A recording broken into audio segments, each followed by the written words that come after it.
Kaibigan, meron po akong bago at medyo kakaibang tips na ituturo sa inyo. Paano gagaling sa mga sakit, mga seryosong sakit, especially itong mga chronic diseases. Alam niyo naman, matagal na ako nagpapayo ng mga kalusugan, di ba? Yung mga physical rules sa health, yan ang mga tinuturo natin. Tulad ng paninigarilyo, yan, kumain ng maayos, di ba? Magpa-check up sa doktor, gamutin ng high blood. Yan po yung mga physical rules sa health na tinuturo natin. Pero alam ko naman bilang doktor, bilang internist, cardiologist, maraming mga sakit kahit sundin natin itong mga payo sa physical rules, kahit magpa-check up tayo sa doktor, kahit ilang test ang ginawa natin, minsan marami pa rin hindi gumagaling. Marami pa rin tayong nararamdaman ng mga sintomas. Like sa akin lang, yung katulad ng irritable bowel syndrome, o kahit anong punta sa doktor, ang hirap gamutin. Yung mga back pain, o yung mga neck pain, kahit itong mga mental health problem, napakahirap gamutin sa physical rules or yung gamutan lang ng mga doktor. Dahil dito, meron din tayo, syempre ako inaaral ko lahat ng ways of to treat the body. Meron din tayo, natutunan ko, 8 spiritual rules sa health. So, ang hinihingi ko lang sa inyo, medyo open lang ang mind. Huwag masyadong closed mind. Kung medyo open ang mind, makikita nyo itong 8 spiritual rules sa health na ni-research ko at nararamdaman ko at naniniwala ako tunay, pareho din to sa mga tinuturo ng mga lumang panahon. Actually, hawig siya sa mga positive thinking ni Norman Vincent Peale, kung binabasa niyo mga libro niya, o yung mga self-help books, tinuturo din yan. Uso din yung tinatawag na law of attraction, kung nababasa niyo yan. At meron din itong mga tinatawag na near-death experience, yung mga taong may sakit, namatay ng ilang minuto, nabuhay muli, at feeling nila meron silang nakuhang God's message. Kasama rin to sa 8 spiritual rules. Kaya kung di kayo gumagaling sa sakit nyo, konting open mind, ibibigay ko sa inyo itong 8 rules na ginagamit ko para gumaling kayo at malay nyo, magtagumpay din dito sa buhay natin. Rule number 1. Kailangan meron tayong vision sa gusto natin. Goal board, parang vision board natin. Ibig sabihin, pag inisip mo na healthy ka, mas magiging healthy ka. Pag inisip mo na bata ka pa, mas gagana yung katawan mo na mas magiging bata. Susunod yung mga cellular natin. Susunod yung puso, susunod yung katawan natin. So, kung ano yung inisip mo, yun ang ma-fulfill. Kasi yun ang nilalagay mo sa utak mo. Kung ilalagay mo sa utak mo, matanda na ako, masakit na ako, yung arthritis ko, matanda na ako, sapat na yung buhay ko, lalo kang magkakasakit. So, dapat yung goal natin, visualization, napaka-important. Okay? Yan yung mga kakaibang rules. Rule number 2. Ito ang cause daw ng maraming sakit natin. Negative thoughts. Okay? Mga negatibong, hindi mo maiiwasan yan, yung papasok na negative sa ulo mo na parang, masakit yan mo, baka may cancer na. Masakit ang tenga mo, mamaya may problema na. O yung puso mo, baka kamay mo manhid, baka na-stroke na ako. So, yung negative thoughts and worries natin, hindi natin mapipigilan yan, paikot-ikot sa utak natin. Ang magagawa lang natin, papatungan mo ng positive. Papatungan mo siya. Parang music, may narinig kang music na kanta, ulit na ulit yung kanta. So, para mawala yung kanta sa ulo mo, maglagay ka ng ibang music. So, in short, pag negative pumasok, maglalagay ka na hindi, okay lang yan. Pag nagpapanik attack ka, hindi. Sabi ni Doc Willie, okay lang yan. Diba? So, magpapalit ka ng positive thought doon sa ulo mo para mawala yung mga negative. Kaya masama pakiramdam mo sa umaga, pipilitin mo patungan ng iba. Number 3, spiritual rules. Actually, pwede itong practical o pwede itong mensaheng mula sa itaas, hindi mo masasabi. Number 3 rule is express gratitude. Kailangan magpapasalamat tayo. Okay? Magpasalamat tayo sa pamilya natin, sa kaibigan natin. Magdasal tayo, happy tayo na gumising. Every gising is a blessing. Pasalamat tayo sa doktor natin, sa alagang pets natin, di ba? Positive lang tayo sa lahat ng tao. Okay? Kunwari, nasa ospital ka, may cancer, malala, magpapa-CT scan, di mo alam kung ano resulta. Ano lang, pasalamat lang tayo sa lahat ng tao. Pag may dumating na masaya, okay, good, masaya siya.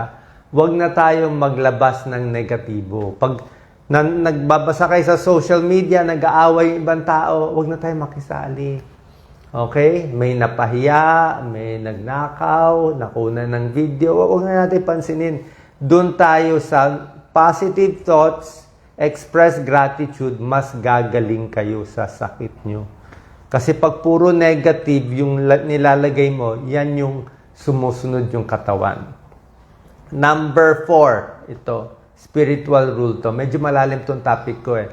Kaya sabi ko, kahit hindi maintindihan na iba, okay lang kasi naniniwala ako mas tama to. One day, maintindihan nyo mas tama to. Number 4, marami nagrereklamo, bakit marami akong sakit sa katawan? Bakit yung iba namamatay? Bakit yung bata may cancer? Bakit minamalas yung mababait? Di ba? Yung mga salbahe nagwawagi. Ang pinaka-explanation lang nito, nung mga... actually, marami dito nakuha ko sa mga near-death experience. I-type nyo lang NDE. Ang explanation nila, yung pain and disease kasama sa buhay yan. Lesson yan, learning. Tingnan mo. Kung kailan masaya ang panahon, maayos ang buhay mo, usually doon ka nagiging masama. Doon ka makasarili, pansarili lang. May nagiging swapang tayo. Pag happy ka at wala kang sakit. Oras na magkasakit kang malala, may pamilya mo nagkasakit, nagka-problema ka, may nang-apis sa'yo, may nag-abuse sa'yo, doon ka nag-grow eh. Doon ka tumitibay, doon ka lumalakas, kung kailan yung pinakamatindi. Diba? Kung kailan ka hirap na hirap, doon ka lumalakas. Diba? What does not kill you will help you. Diba? Diba? Yung iba gumagaling, yung iba hindi gumagaling, pero yung pain, like ako, kala nyo okay ako, marami akong pain. Si Doc Willie, maraming pain. Ang iniisip ko na lang lagi, dati may isang doctor na saint, pangalan niya Dr. Moscati. May sakit siya, namatay siya maaga. Pero bago siya namatay, nung 3 p.m., nung umaga, nagche-check up pa siya ng pasyente. Sabi ko, magaling yun. So, kahit mamamatay na siya, naggagamot pa siya. Sabi ko, magaling. Ako, ang dami ko mga back pain, stomach pain, irritable, bowel, at marami pa. Sobra hirap yan, yung mga sakit na yan. Walang gamot eh. Walang gamot, eto lang eh. So, part of it. Kasi kung wala akong sakit, ma-okay lahat, di magre-relax na lang tayo. Enjoy sa buhay. Bahala kayo sa buhay nyo, di ba? So, ngayon may pain, ay kailangan magsipag at tumulong sa iba. Number 5, very important sa sarili at for healing. Ito, number 5. Appreciate nature. Ito. Dapat maghahanap tayo ng masaya. Marami nilagay ang Diyos na masaya. Like, ako, makakita ko ng bulaklak, tuwan-tuwa na ako. Bulaklak, puno, paru-paro, bundok, mababait na tao na tumutulong, very happy na ako. Dapat ma-appreciate natin yung magaganda sa nature, small acts of love.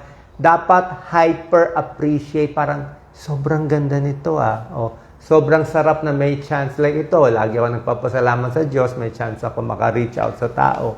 Yun lang po, nandito lang ako. Hindi ko na kailangan pumunta sa network, hindi ko na kailangan mag-block time, hindi ko na kailangan maghanap ng advertisement sa TV o sa radio, di ba? Dito, libre sa Facebook, sa YouTube, di ba? At sa ibang social media. So, appreciate kung ano meron, papahalagahan natin, dun tayo magiging masaya. Huwag negative lagi. Tulad na sinabi ko, yung negative ang magpapabagsak sa akin, magpapabagsak sa inyo, yan ang magkakos ng cancer. Yan ang magkakos ng sakit. Yan ang magpapaikli ng buhay, yung mga negatibong pumapasok. So, number 5, appreciate nature and beauty. Number 6, ito maganda to.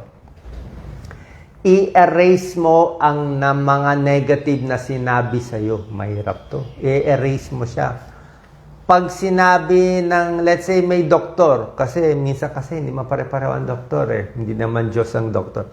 Kung may doktor nagsabi sa'yo, meron kang malalang sakit, at ito na lang, may taning ang buhay, o ganito, gawin mo, erase mo. Tanggalin mo yung report niya, palitan mo. Pero may medical report ka na negative, na masama ang resulta, palitan mo. Lagay mo, healthy ako, walang sakit, kaya ko magawa yung gusto ko. Kailangan ma-erase mo siya. Hindi ko sinasabi huwag kayong magpa-check up ha. Sinasabi ko lang to, nagpa-check up kayo, ginawa nyo na lahat, inikot nyo na yung mga doktor, sinubukan nyo na yung medical treatment at ayaw pa rin gumaling. Ito ang kulang. Okay? Dapat i-white out nyo yung negative. Pag sinabi na ibang tao, hindi mo kaya, kaya mo. Okay? Kasi kahit naman sa mga pag-aaral, hindi naman porke sabi na iba 6 months to live, wala namang 6 months to live. Hindi mo masasabi. Dito sa mga near-death experience, marami dyan, may mga cancer eh.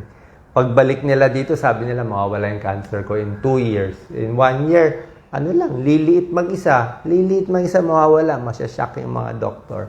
Paano na-cure siya sa utak? Nung na-cure yung utak, gumaling. Okay? Sasabihin nyo, ano ba pinagsasabi ni Doc Willie? Siyempre, pag scientist ka, minsan hindi mo maintindihan eh. Diba? So, gawin mo lang muna yung physical rules. Walang problema. Dagdagan mo lang nito, malay mo makatulong, malay mo tunay. Kasi kanya-kanyang stage tayo. Ito, number 7. Medyo palalim tayo ng palalim eh. Number 7 is, if you ask deeply, you will receive. Pag hiningi mo talaga at ginusto mo, makukuha mo. Pag pinagdasal mo maigi, makukuha mo yun. Pero siguraduhin mo na maayos yung hinihingi mo. Nasa Bible yan, di ba? Oo. Maraming mga sikat na tao sa Pilipinas, talagang, ano sila? Kung anong gusto nila. Nung bata sila, nakukuha nila. I'm sure si Manny Pacquiao, nung bata pa, na vision niya, iba yung vision niya eh. Diba? Kahit dati napanood ko si Charis Pempenko, nung bata pa siya, dinodrawing niya sarili niya with Celine Dion eh. So, yung na-form na niya talaga. So, kung ano yung gusto mo, kung artist ka, basketball player, or ako, magugulat kayo ha, 30 years ago, isa lang ang dasal ko. 30 years ago, dumaan ako sa matinding depression. Ngayon, naintindihan ko na ba't ako na-depress. So, may kaya kami, maayos buhay namin, na-depress naman ako, nag-away naman kami ng magulang ko for 10 years. Sigawan kami. Tapos, isa lang ang dasal ko noon, help me help others. Yun ang dasal ko, forward. 30 years ago, bata pa ako. Wala akong kalam-alam noon, hindi pa ata ako doktor noon eh. Help me help others. Yun lang, gamitin mo lang ako. Diba nasa Bible yon, parang may kanta yun eh, parang make me an instrument of your peace, diba? Yun lang ang dinasal ko. Help me help others. Kaya ko gawin yung pagod, yung trabaho. Yun lang. Ay, magugulat ka na lang, kita mo naman yung following natin ngayon. Ay, wala naman akong special, hindi naman tayo gwapo, hindi tayo anak ng Diyos, mabagal tayo magsalita. Diba? So, walang special. Pag hiningi mo, ibibigay sa'yo ng universe, ng Diyos, depende sa paniniwala nyo, wala itong pinipiling religion. Kaya yun ang gagawin nyo. Kaya kahit mahirap kayo, okay lang. Kasama yung hirap. Maganda nga mahirap, naghihirap eh. Marami ka ng challenge eh. Mas matibay, mas matigas. Diba? So pag mahirap, trabaho lang. Huwag na natin banatan yung, kung mahirap, babanatan yung mayayaman. Hindi okay. Kung mayaman naman, maiinggit sa kapwa mas mayaman, hindi okay. Kung influencer na, maraming following, maiinggit pa sa mas mataas. Diba? So, lagi naman may mas mataas sa atin. Eh. Hindi yung kinaiinggitan. Lahat may kanya-kanyang misyon. Maliit man misyon mo, tulungan mo lang isang tao, pwede na yon. Number 8, spiritual rules. Ito maganda to. Number 8. Ayon dito, pwede kayong maniwala or hindi ko naman kayo pinipilit. Ako kasi, naniniwala ako merong mga good forces eh.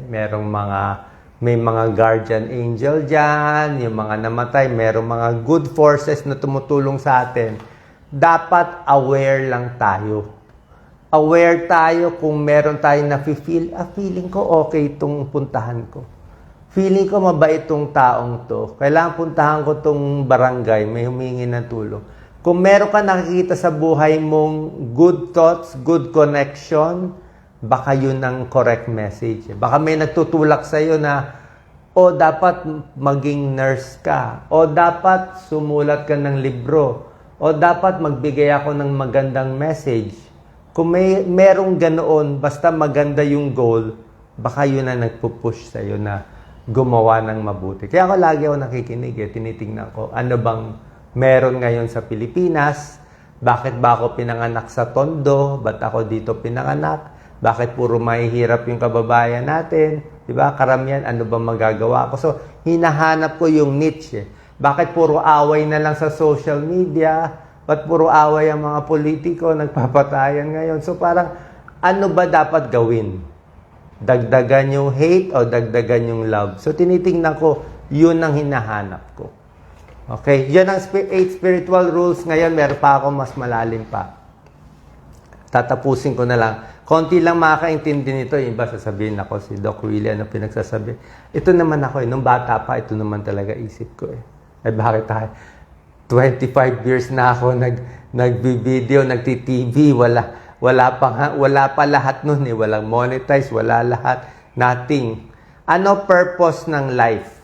Okay? Lagi ko sinasabi sa inyo, ang tingin ko, purpose ng life, hindi ako nagsabi nito, sabi to ng maraming tao. Ang purpose ng life, magawa mo yung mission mo. Okay? Ano ang mission nating lahat sa buhay? Simple lang. Magdagdag ng pagmamahal at iwasan yung mga away. Ganun lang More connection, iangat yung mga tao. Diba? Yan lang naman gusto sa Bible. Diba?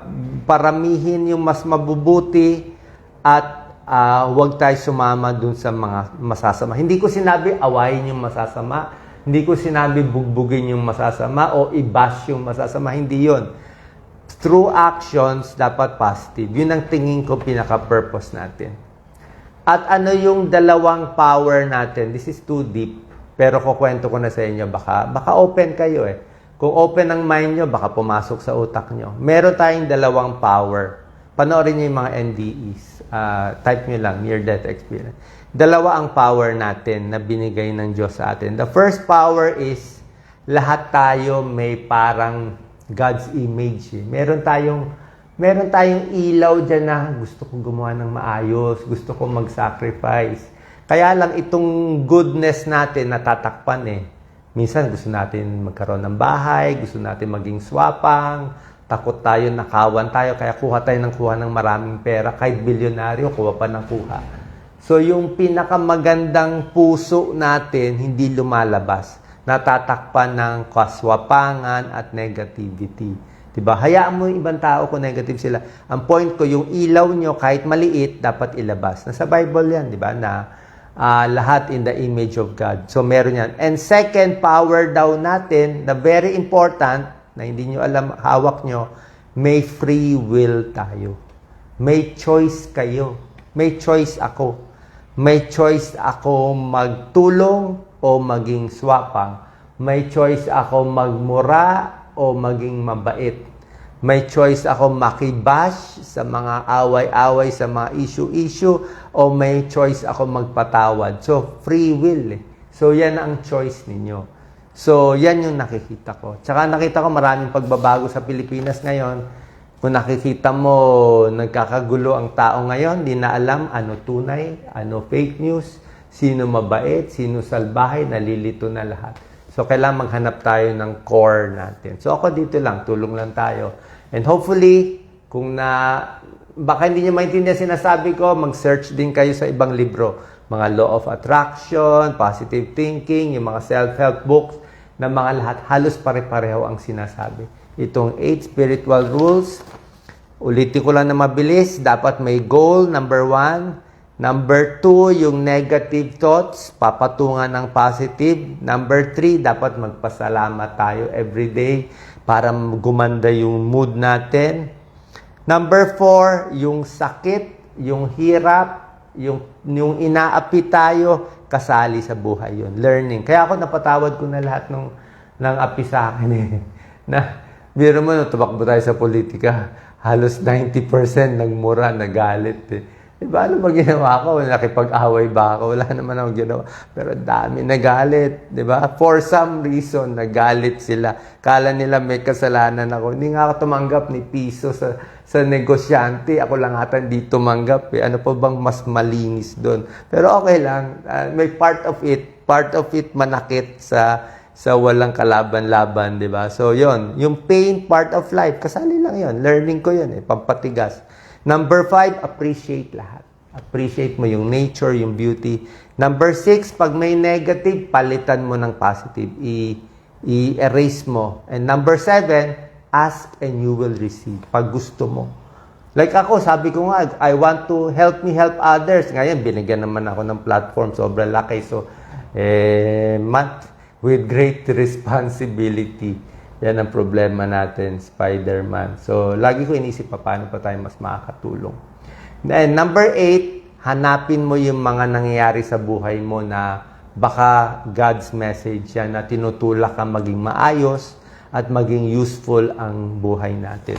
So, yung ginagawa nating project na nakakatulong sa tao, nakaka-uplift sa mundo, maganda ituloy. Pero yung mga ginagawa natin project na bibili ka ng bagong kotse, bibili ka ng gamit, magsasaya ka sa sarili mo, okay lang gawin, pero parang baka hindi yun ang purpose nyo sa buhay.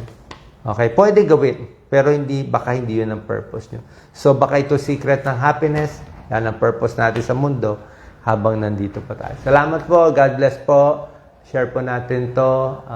Ako nga, sabi ko, makikita niyo may sira ulo at si Doc ka. Hindi sira ulo siya. Ito talaga yun eh. This is the correct thing. And nakikita ko, may awakening na eh. Gumigising na yung tao. Kasi kumakalat na itong bagong mensahe na marami nagsasabi may pag-asa pa ba yung Pilipinas? Bakit lubog na lubog? May pag-asa yan. May pag-asa yan. Gagawa tayo ng pag-asa. Okay? So, wala to. This is not politics. This is not everything. Baka ito lang nga eh. Online lang eh, panang viral to. Bumait yung tao, di mas marami tutulong, di ba? Di mas maganda na, uunlad tayo. Baka hindi nga tayo makaunlad-unlad kasi puro away, puro gulo eh. Puro, di ba? Puro away, puro gulo, puro inis ang nangyayari. Puro gantihan. Puro gantihan eh. Ako, kita mo, meron ba akong ginantihan? Wala. Salamat po. Mahal namin kayo. Thank you very much sa opportunity and God bless po sa inyong lahat. Thank you.